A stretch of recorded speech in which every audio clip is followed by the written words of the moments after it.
Bonjour, bienvenue pour cette séance de présentation des TP de physiologie végétale. C'est le module M1301, biologie et physiologie générale. Cette petite vidéo, c'est une vidéo pour vous aider à préparer votre séance. Donc normalement, on avait une séance d'1h30 en salle pour faire une séance préparatoire aux séances de travaux pratiques. Comme vous le savez, on a un petit peu de restrictions sur l'accès aux salles et donc on va faire cette séance en virtuel et de façon à ce qu'on puisse avoir des séances suffisamment longues ensuite de 4 heures pour réaliser les TP en prenant notre temps lors de la séance réelle.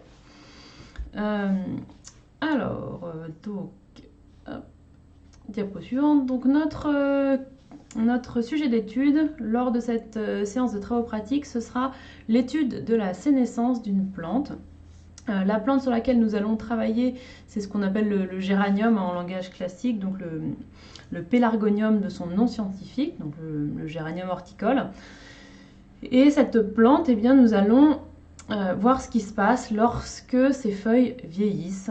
Donc la sénescence, c'est le processus de vieillissement qu'ils se produisent donc à l'échelle cellulaire, à l'échelle des organes ou à l'échelle de l'organisme entier. Donc la sénescence, ça peut très bien concerner autant les animaux que les végétaux. Et donc on va voir comment ça se manifeste chez un végétal. Donc nous allons induire cette sénescence chez une plante artificiellement et ensuite nous allons étudier tout ça. Donc les étapes, on va étudier la physiologie des feuilles normales, de quoi est constituée la feuille normale de géranium. Donc là, on prélèvera directement des feuilles sur le plan, et donc ça, c'est l'état initial, on va dire. Et on va, en parallèle, garder des feuilles à l'obscurité pendant 14 jours avec, pour seule ressource, de l'eau distillée. Donc des feuilles posées dans un bécher avec juste de l'eau distillée à l'obscurité. On fera également la même expérience, mais cette fois-ci, on aura ajouté une hormone dans le pot, donc eau distillée plus hormone, mais toujours à l'obscurité. Et donc on précise que l'hormone n'est pas une ressource alimentaire, donc la plante ne peut pas s'alimenter avec les hormones, c'est simplement une signalisation. Et en TP, ce qu'on va faire, c'est qu'on va quantifier les différences. Et donc ici, on va choisir de doser les pigments photosynthétiques, notamment les chlorophylles, pour voir ce qui change entre la plante normale, initiale, l'état de départ, et puis lorsque l'on récupère cette feuille, donc 14 jours plus tard. Donc voilà un petit schéma pour représenter donc le dispositif expérimental. Donc les conditions initiales, la feuille sur plan, et puis donc les feuilles posées à l'obscurité sur l'eau distillée pendant 14 jours. Et la troisième condition, les feuilles posées à l'obscurité sur l'eau distillée pendant 14 jours, mais avec donc une hormone qui s'appelle la GA3.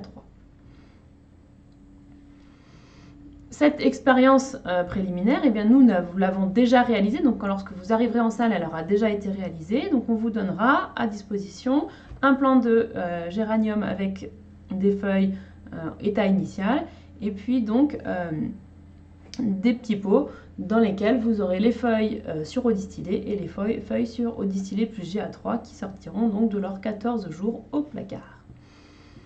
Donc ça, c'est un résultat préliminaire. On voit déjà que l'aspect des feuilles a changé, mais qu'il n'est pas le même entre les deux conditions à l'obscurité. Et on voit que l'une des choses principales que l'on remarque, c'est la différence de coloration des feuilles en fonction des conditions expérimentales.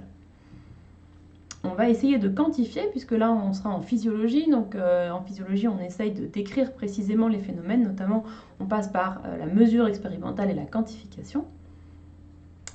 Pour faire cela, compte tenu des séances. Donc en fait, on va faire un TP double. Vous serez en binôme. Un des membres du binôme fera la partie 1 du TP, pendant que l'autre membre fera la partie 2.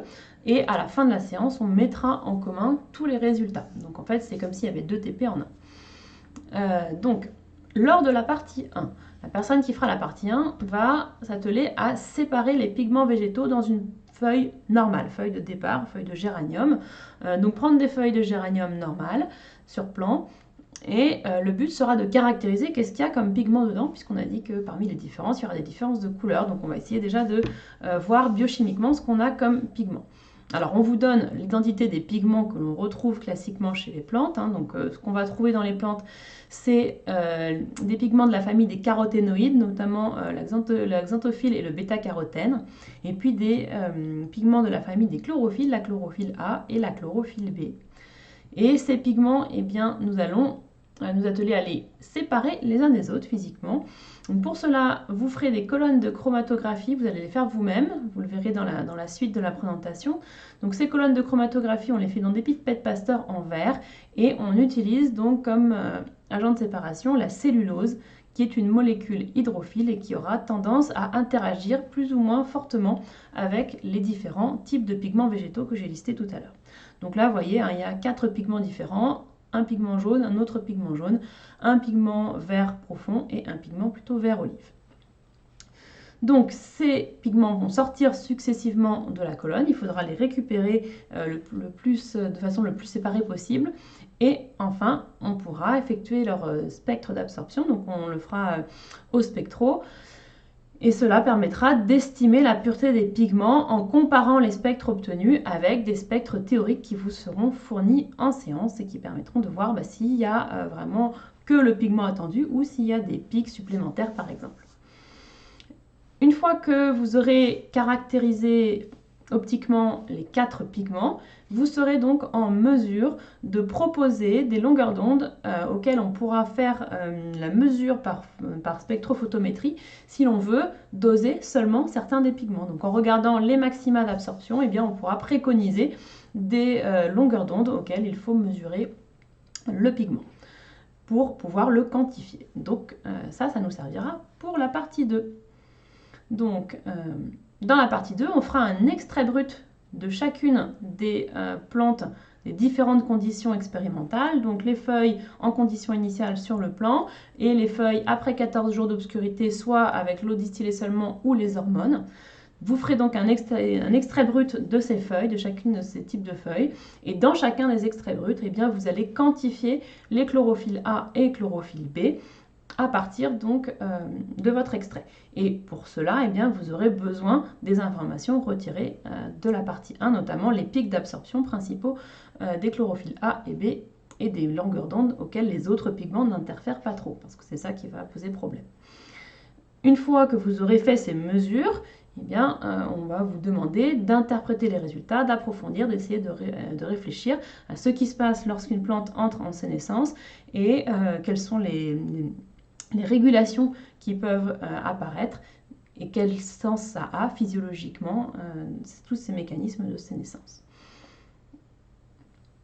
Pour préparer vos TP, donc ça c'est vraiment la partie importante, vous avez normalement récupéré le polycopier, il est disponible donc lors du DS en salle mercredi matin, donc normalement à l'heure où vous regardez cette vidéo, il y a des chances que vous l'ayez déjà récupéré. Si ce n'est pas le cas, eh bien, vous le récupérerez lors du contrôle. Et s'il reste des polis, si tout le monde n'en a pas pris, eh bien évidemment, ils seront disponibles dans la salle où vous récupérez vos polis habituellement. Vous lisez attentivement ce polycopier du début à la fin, il n'est pas très long. Et ensuite, donc, vous suivez les instructions. Parmi les instructions, on vous demande notamment de réaliser le synoptique de chaque partie. Alors, qu'est-ce que c'est qu'un synoptique? Eh bien, c'est une façon de préparer ces manipulations que vous pouvez appliquer là en physio-V, mais dans à peu près chaque matière, dès lors que vous avez le poly à l'avance. Et ça passe donc par une schématisation des étapes de l'expérience.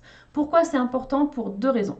Premièrement, quand vous faites ça, vous prenez possession du protocole, vous préparez votre protocole, vous allez donc le lire, le comprendre et ça vous permet de savoir où vous allez en séance et ceci simplement d'un seul coup d'œil, c'est-à-dire que comme vous allez schématiser, dessiner, et bien simplement en regardant une seule feuille A4, eh bien vous avez quasiment tout le TP qui se déroule sous vos yeux plutôt que de revenir à chaque ligne du poly. Parfois c'est un petit peu difficile de s'y retrouver.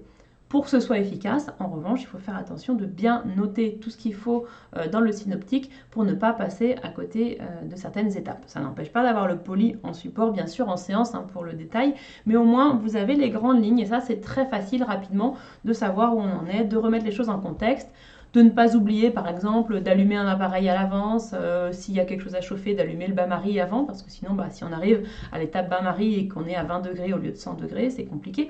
Donc voilà, ça permet de planifier lorsque vous arrivez en séance. Et puis le fait de passer aussi par le dessin, eh bien ça va vous aider à mettre les choses en mémoire. Il y a peut-être des choses à retenir. Et donc lorsque vous passez par un médium différent, qui n'est plus juste la lecture ou l'écriture, mais le dessin, vous faites entrer en jeu des zones différentes de votre cerveau et vous mémorisez différemment. Donc moi ce que je vous conseille vraiment lorsque vous préparez vos TP, mais de manière générale quand vous travaillez, eh bien, c'est d'essayer de passer par le dessin, par le schéma. Pas besoin que ce soit un grand travail d'art, mais simplement de travailler différemment, de faire fonctionner votre cerveau différemment. Souvent, ça va vous aider. Alors, puisque vous n'avez pas encore réalisé ce genre d'exercice, je vous mets un petit exemple. Donc, cet exemple, il est tiré de TP qu'on fait au semestre 2. Donc, on va faire avec les agros et les jeux au semestre 2. Donc, c'est pas du tout le TP d'aujourd'hui, mais ça permet de voir un petit peu ce que l'on attend de vous. Donc ici dans ce TP-là, on faisait des expériences sur deux plantes, d'une part le géranium, d'autre part l'obione, qui est une plante de milieu de vase salé. Et voilà le synoptique. Donc on arrive avec ces deux plantes, on a une poudre qui est déjà prête, on la pèse, on rajoute de l'éthanol dans des tubes de centrifugation, on incube sur glace, on centrifuge, on prélève un certain volume de surnageant qu'on met dans des tubes, on fait des dilutions, on répartit dans des tubes, etc. Et puis ensuite on fait chauffer et enfin on mesure l'absorbance. Je ne rentre pas dans le détail, ça n'a rien à voir avec notre TP, mais vous voyez ici que toutes les étapes sont notées. Et ce qui est important, c'est qu'on a bien noté les volumes, d'accord, à chaque fois, notamment lorsque l'on fait des dilutions, ce qui permet, lorsque vous ferez ça en séance de TP, de ne pas vous mélanger. Voilà, donc ceci est juste un exemple pour vous montrer ce que l'on peut attendre de vous. Donc à vous de faire la même chose pour la partie 1 et la partie 2 du TP. Vous préparez les deux parties. Vous ne savez pas sur laquelle vous allez travailler le jour du TP, donc c'est important que les deux parties soient préparées.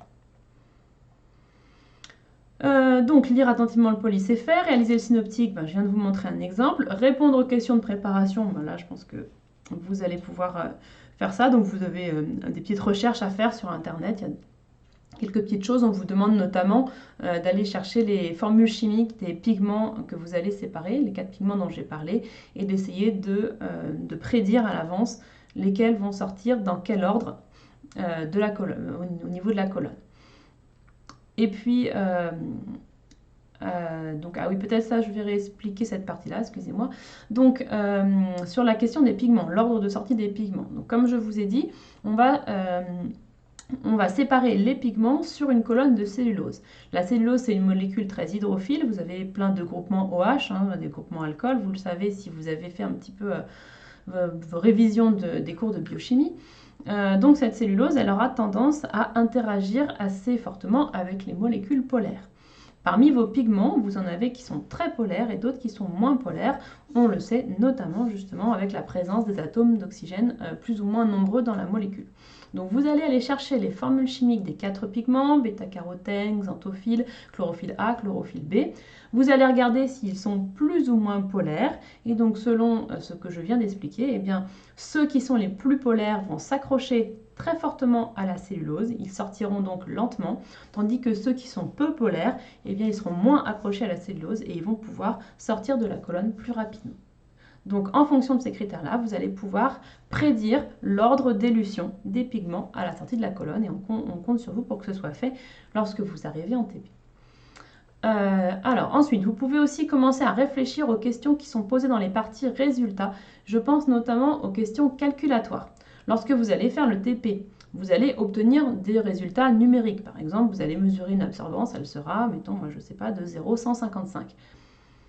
Vous pouvez d'ores et déjà, même sans avoir ce résultat de 0,155, poser un X qui sera le résultat de votre mesure d'absorbance et dire, ben voilà, qu'est-ce que je vais faire avec cette mesure d'absorbance? Comment je vais pouvoir, à partir de cette mesure réalisée en TP, remonter à la réponse à la question posée. Donc, par exemple, dans notre TP ici, on vous demandera de quantifier les chlorophylles dans la plante. Donc comment je vais pouvoir faire ce calcul de calculer la teneur en chlorophylle, par exemple, en milligrammes par gramme de plante, ou le pourcentage de chlorophylle dans la plante, par exemple. Donc là, pensez à ça, plus vos calculs sont prêts avant la séance, plus ce sera facile d'interpréter, de travailler sur vos résultats en séance, parce que d'expérience, quand on a fait 3 heures de manip, intellectuellement, on n'est plus vraiment disponible pour réfléchir aux calculs. Et donc, les étudiants ont beaucoup de mal en fin de séance à faire les calculs. Et si on ne fait pas les calculs, on ne peut pas rentrer dans l'interprétation physiologique du TP et c'est bien dommage. Donc, préparez les calculs à l'avance, vous profiterez d'autant plus des séances. Et si vous n'arrivez pas à préparer les calculs à l'avance, n'hésitez pas à poser des questions à nouveau. Vous pouvez très bien aller sur Discord, me poser les questions, ou à moi ou à mes collègues. Et donc, vous pourrez comme ça avoir les réponses à vos questions en amont des séances. Et puis, donc, pour terminer, je vous ai préparé 2 petites vidéos qui vous permettent de savoir comment vous allez préparer vos colonnes de chromatographie pour la séparation des pigments.